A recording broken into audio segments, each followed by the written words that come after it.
Daddy Justice. In this episode, we're going to discuss sources of law. You may recall from the last episode we discussed what the law is and gave a couple of general definitions of law. This time, we're going to talk about sources of law limited to American law. The broad categories of sources of law are primary sources and secondary sources.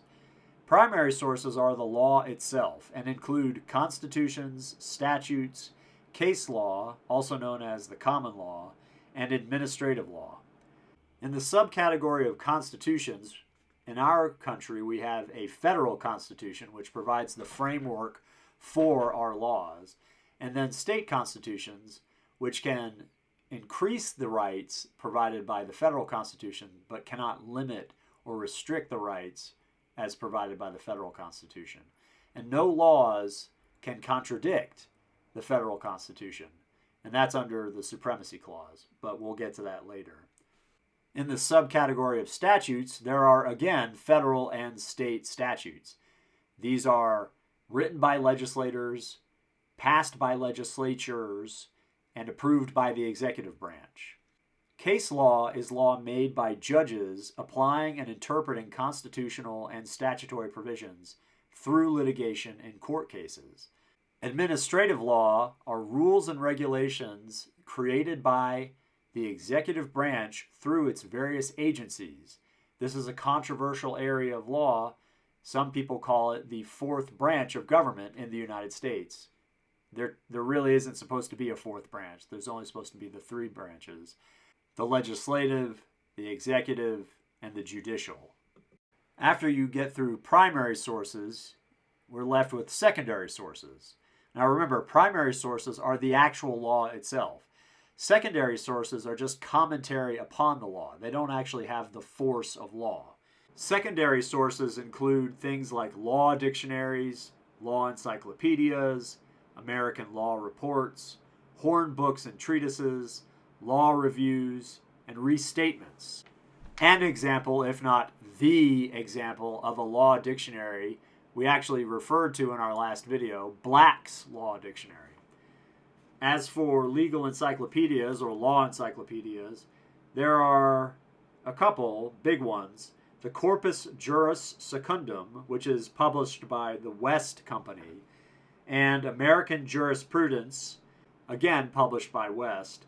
And then many states actually publish their own encyclopedias. American Law Reports combines the features of an encyclopedia with a case reporter. Now, a case reporter is a volume of books that actually publishes case opinions, the text of case opinions, sometimes with annotations.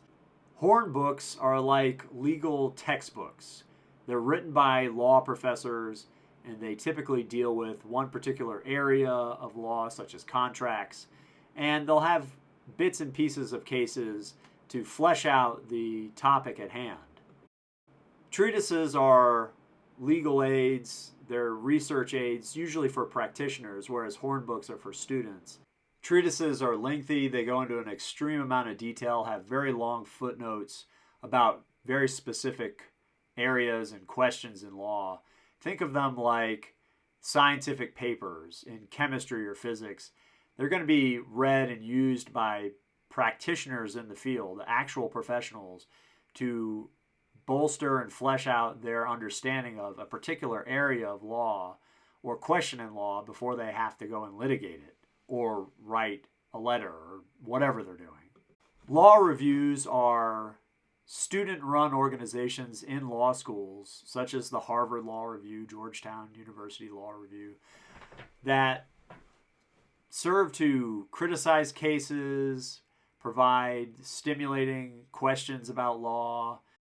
Law review articles are kind of like op-ed commentary on the law with extensive research and footnotes. Restatements are kind of like treatises in that they cover one particular area of law. They are published by committees of scholars, judges, and lawyers, and they're published by the American Law Institute. There are 13 restatements that cover various areas of the law. agency, conflict of laws, contracts, foreign relations, judgments, property restitution security, law governing lawyers, suretyship and guarantee, torts, trusts, unfair competition. Like the name suggests, restatements of the law are just statements of the law. They're black letter law stated in a different way than the case might have stated it or a statute might have stated it. Restatements are useful if you're studying the law and there's some point you don't understand or a case you don't understand or some concept you can't wrap your head around. The restatement in that particular area might give you a different way of looking at it so that you can comprehend it a little bit more readily. So in summation, sources of law, you have primary sources, secondary sources. Under primary sources, you have constitutions, statutes, case law, and administrative law. Under secondary sources, you have law dictionaries, law encyclopedias, American law reports, horn books and treatises, law reviews, and restatements. Thank you very much. Stay tuned for the next episode of Free Legal Education from Daddy Justice.